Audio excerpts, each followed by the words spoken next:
Hello, everyone. Welcome to this week's episode of ClueCon Weekly. Joining us this week is Michelle Bakels, Program Director of Developer Health at G2I. Thank you for joining us today, Michelle.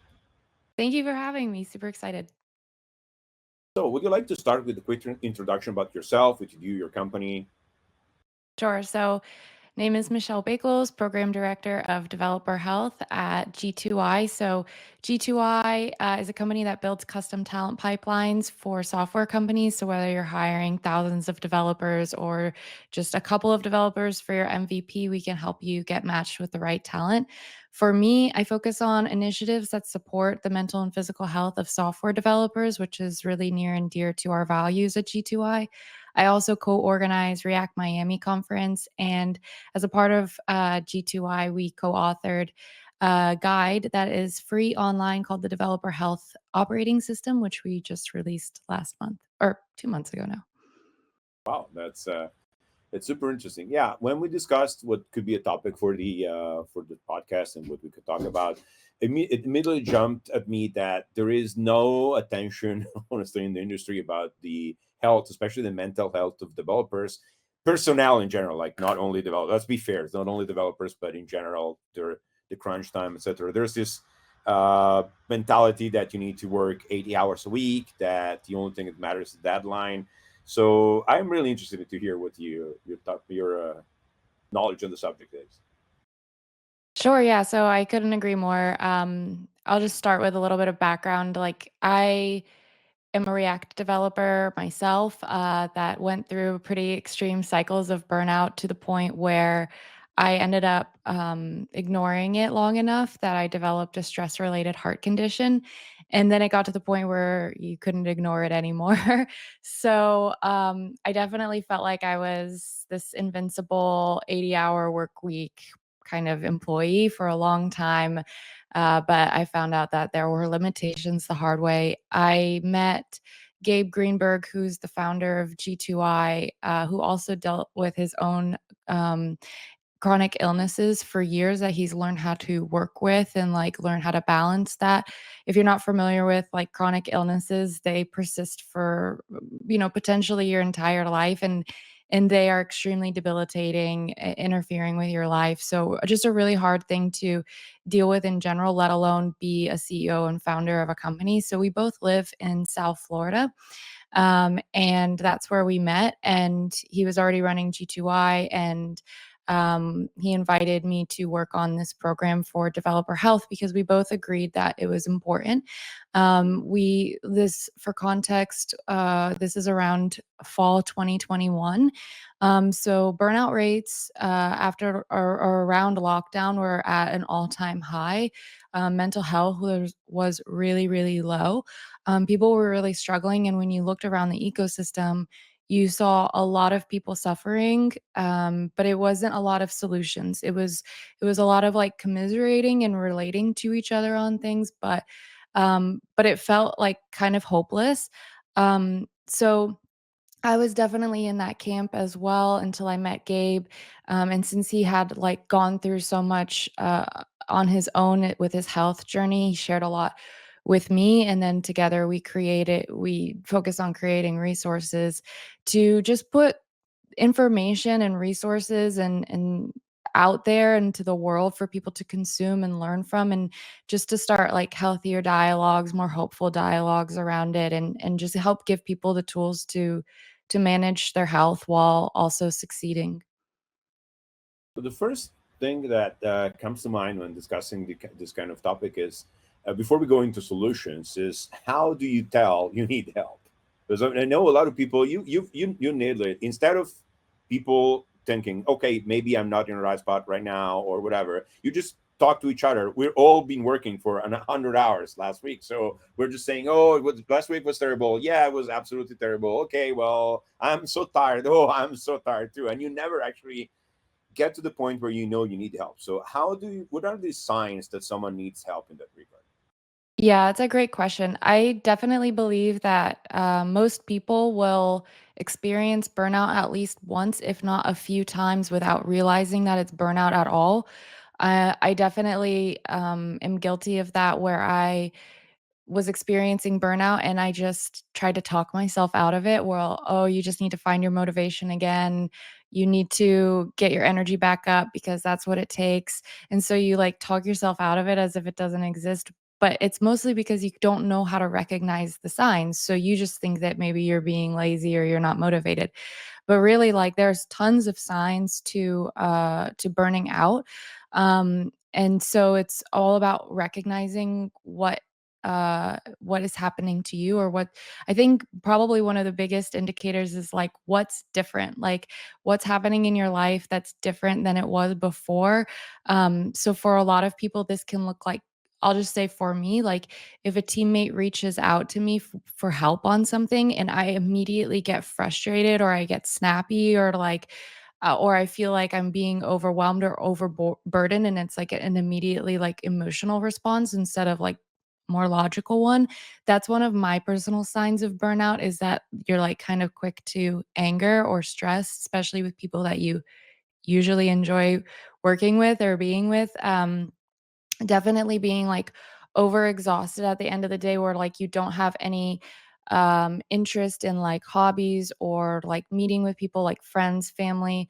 Also just, like, breaking habits and routines. So if you normally wake up in the morning and, work out for, 30 minutes every morning and you stop doing that, it's important to, like, ask yourself, like, notice those changes and ask yourself, like, is there something else happening here? Is there something bigger? So I think burnout can manifest in a lot of ways.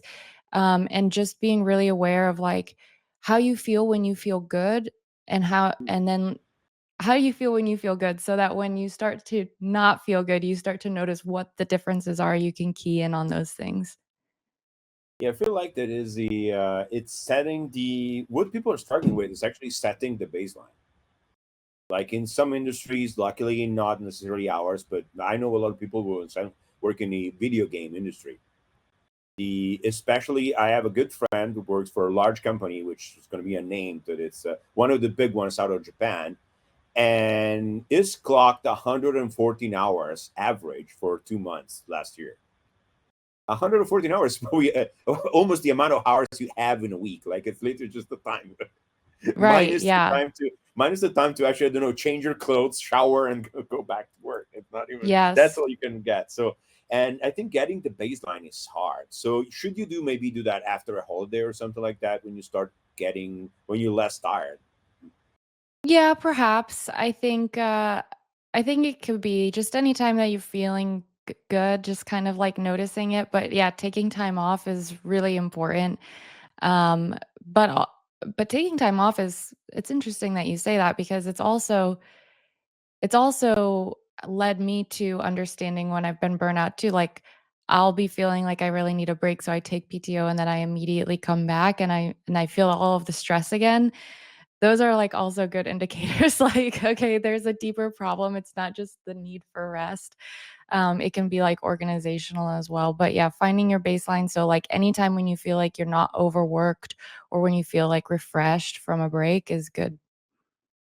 I do agree that holidays don't necessarily fix the problem. Of course, it's better to take time off than not to take it, but you just come back immediately. Plus, a lot of us, especially, I mean, I'm in sort of a management position I grew into over my career, and you're never truly off, right? It's the email that comes in, so maybe there's something there too. Like, how do you manage your time off? If it's not possible to disconnect, maybe set aside a day, an hour a day or something like that. Yeah, I think that has so much to do with team culture at your work. I love workplaces that will be like, if you try and send a Slack message during your PTO, everybody just ignores you or like shames you Mhm. for sending the message. I think that's like the ideal scenario, right? Is that your teammates support your rest. But I think it's true. Like, I mean, we just had somebody was on PTO. They were the only person that could sign like a contract whose deadline was during their break, and so it was like one of those things where it's like okay, like they come back just for a second to do this one thing, but for real, they're away now. So no more bothering them for the rest of their time off. But I think being able to enjoy your time off is largely the culture of the place that you work so that you feel comfortable with taking it off and that people support you when you do. Yeah, the I think that's really the first thing is well, that even bleeds over into non-holiday time. Like a lot of burnout is really for me about not trying to pick up too much. Like some people work themselves into the situation. It's really a I don't even know if I've even been burnt out. I probably am because, as you stated, everybody went through that at some point during their career. But what I'm tend to pick up a lot. Like if I see something lying on the ground, quotes, I would just pick it up and see if I can help with it. That is a great thing, but sometimes it paints you a corner. So you think it's an organizational problem where people tend to see problems that are unattended and just jump on them. I think it's both. I think it's where so much of our developer health operating system actually just focuses on helping people ask questions of themselves and like evaluate their current situations because there's internal pressures and there's external pressures and there's real pressures and there's artificial pressures. So when you present a situation like that where you are going out of your way to help people, I love doing that too because I just love like working on a lot of different things and helping people do things. But then if it becomes something that overwhelms you or stresses you out, then it's like, okay, at the end of the day, who is asking me to do this? Hmm. So if I'm feeling like overwhelmed, it can't really be the organization's fault because they never really actually asked me to do this. I volunteered for it. And there's all kinds of things like that where you feel like, oh, you have to put together like the next lunch and learn for the company or maybe an ERG meeting or something. You take on all of these extra tasks that are purely like extracurricular, and then they start to stress you out. So instead of getting frustrated with the organization, then you have to be like, well, do I have the capacity to do this? Maybe somebody can help me with it. But yeah, it's all about evaluating the pressures. Where are they coming from? Are they coming from me or are they coming from the company?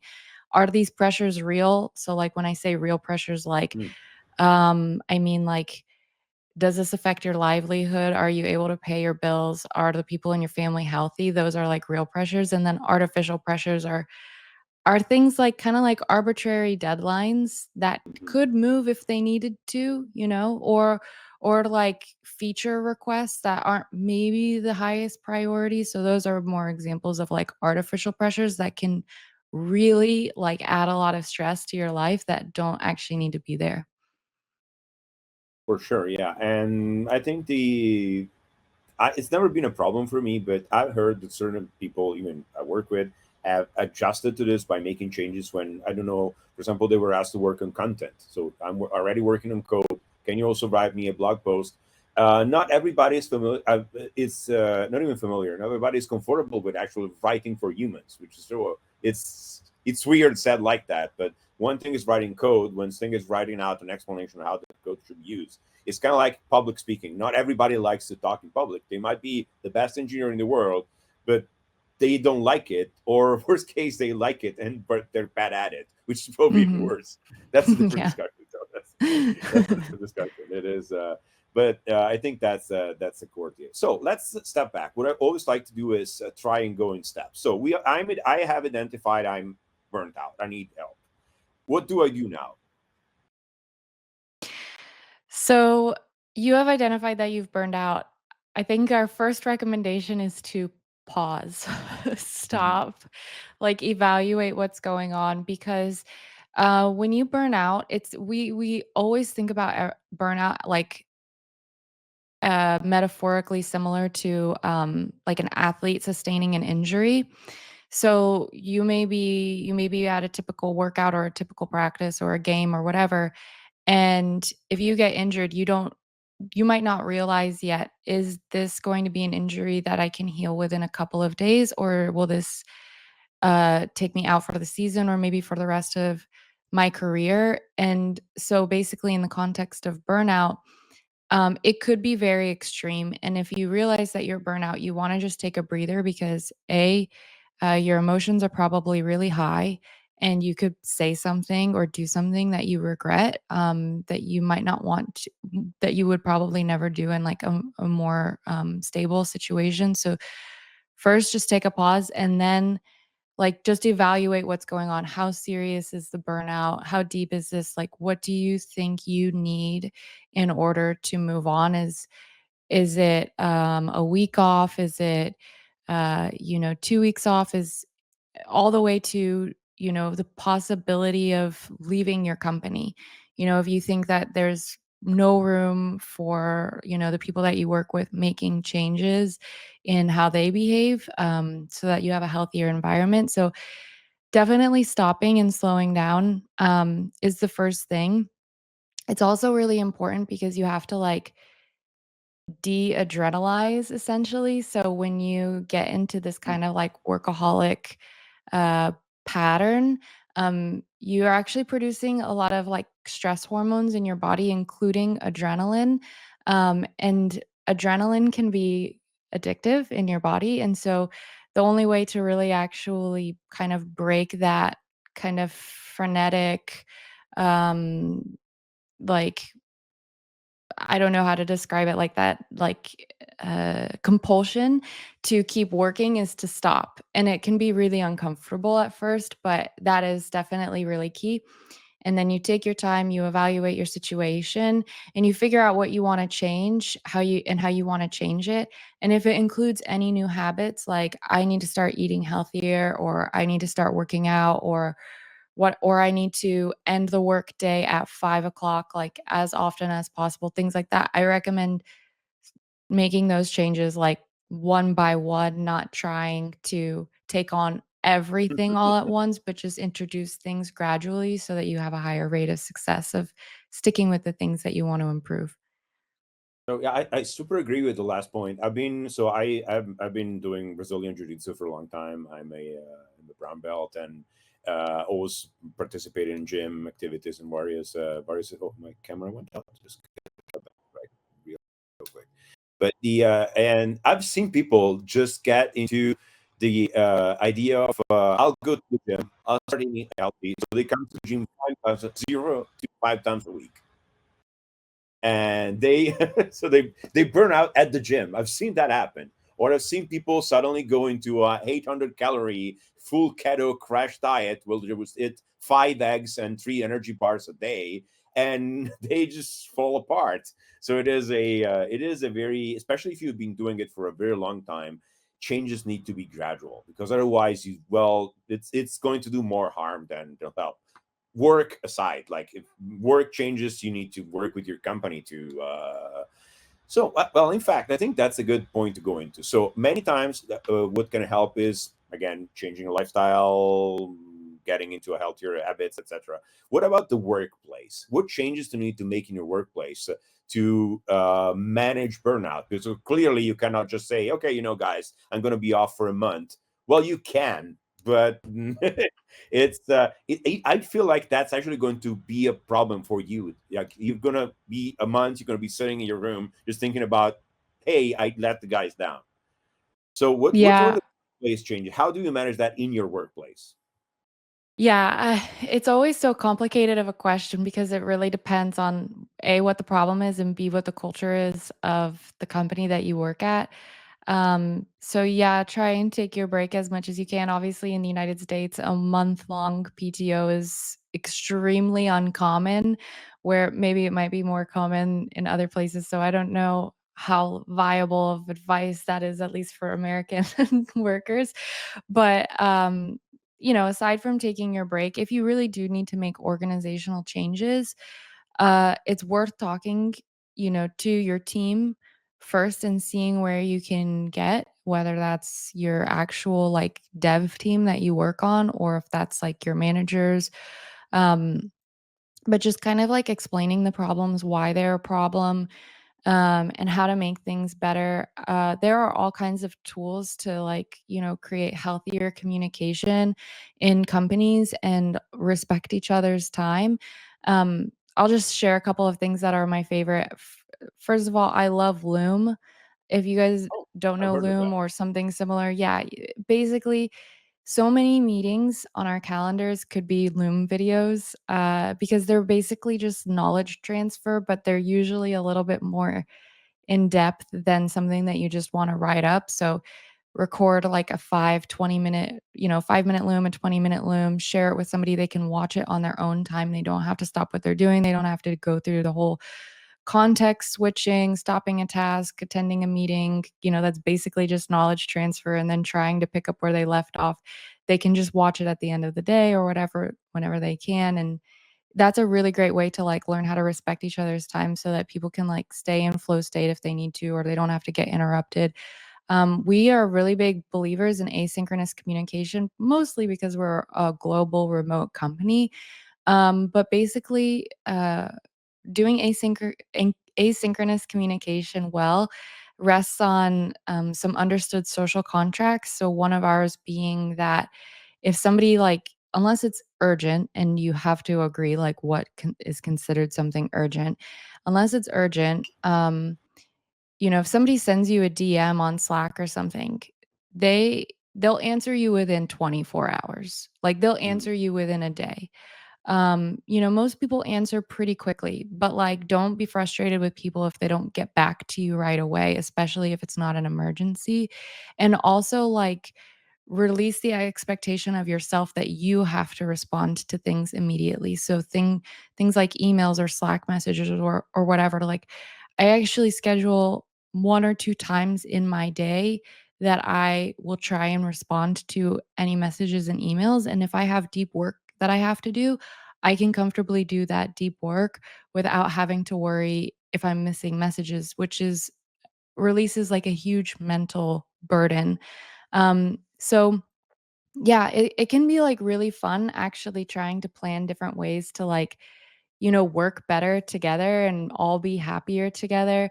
But yeah, I think if you can't get anywhere with the conversations on your team, when it comes to organizational burnout, then unfortunately, the reality is that it may be worth trying to find something else, really. Yeah, sometimes there is no solution for sure. It is a big. It is. I think the social contract about how long your, I mean, what the response times are, etc., is very important, and we solved it. I mean, so it's never solved, but I think Internet Singapore, at least I can speak for ourselves. We have a very good tiered escalation process where there are some channels you do not go to unless something's happening. That's helped greatly because there is a this tier where base discussion happens in public channels or where everybody can, and you're not expected to be there all the time. If it's a DM, it depends on who's sending, what the team you're part of, etc. Sure. Then we have like 5 channels where anytime one of those lights up, just go there and see what's happening. It has worked extremely well for us so far, and people generally respect that. Occasionally, you have to go correct people for sure. Like, hey, you shouldn't have posted this in the main escalation channel because it's not actually an escalation. Fine, it's done. It's part of the workplace, but that does work really well. Like proper escalation channels are important when you have real time stuff on the line. Not every company, so we do phone traffic right now, voice, video, messaging. So there might be someone was literally waiting for you to fix their problem. So in that case, you need to go and help them. Not everybody has that issue, but to that degree, it's not real time, but still. So proper escalation channels are probably my number one recommendation, and respecting those also, because if everything is an emergency, then nothing is an emergency. Exactly. Exactly. You'll certainly use one of those ticketing systems where it allows the customer, the person that actually sending the ticket, to specify which level of severity the ticket is. Somehow it's been proven that everybody will just submit the highest priority, no matter what. Like I need this 6 months from now, but it's the highest priority because I need to know today that you're going to be able to give this to me 6 months from now. So it's that I think if people every single developer knows that feeling of like, yeah, I remember we used to have our clients do that. Everything was a blocker. And then we couldn't find the blockers in the whole list, you know?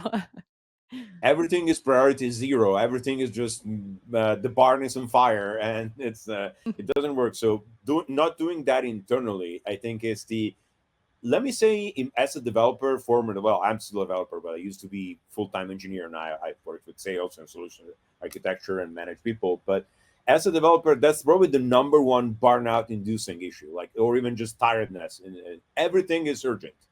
So how Yeah. do we prioritize between 15 different p0, so the maximum level issue? And I guess that's, you just go talk to your management. There's other suggestions for that. Yep, So I I agree think with that. there's so I usually like to ask just quick action questions. So you mentioned a lot of ways we can manage burnout, etc., making lifestyle changes, getting working with management, getting something different in your workplace. But what is probably the most important thing? I think it's sleep, but I don't know if you can if you agree with that. I do agree with that. I extremely highly agree with that. um, we definitely say that too. The foundation for everything is sleep because any changes that you're trying to make, if you're trying to learn something new, if you're trying to build a new habit, if you're trying to work better with your teammates, it doesn't matter what it is. Everything sits on the foundation of getting a good night's sleep and being restored and recovered when you go in for the day. Yeah, the if you do one thing is probably find a way to sleep more, find a way to sleep better. I live in Italy. I work for an American company, and I fly to the US 5, 6 times a year. And right now, I just came back 3 years ago, 3 days ago. Sorry. So see, that's a problem. I came back. Jet I lag. came back 3 days ago, and I'm still awake at 3 a.m. Then I fall asleep around 9 a.m.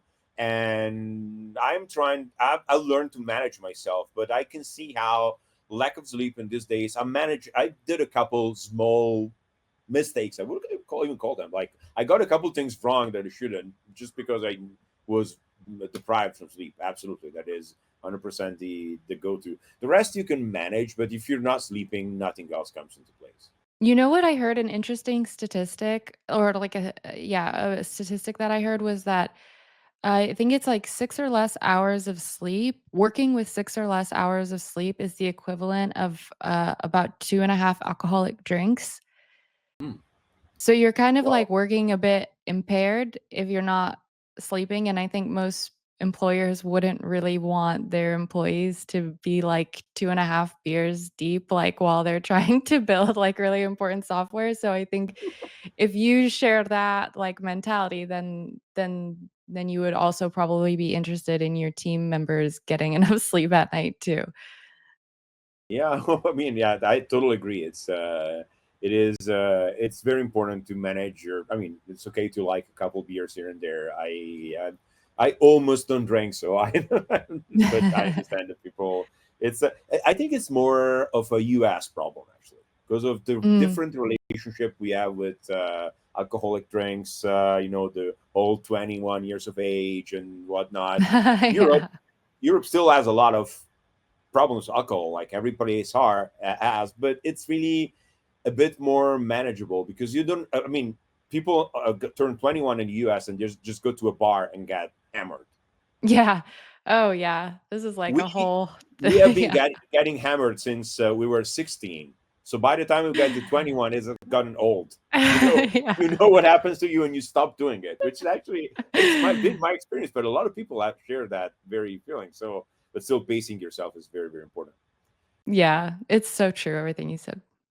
Well, Michelle, is there any other closing remarks you'd like to give us? Maybe the URL for your website and how we get in touch with you. We'll add those links to the description too.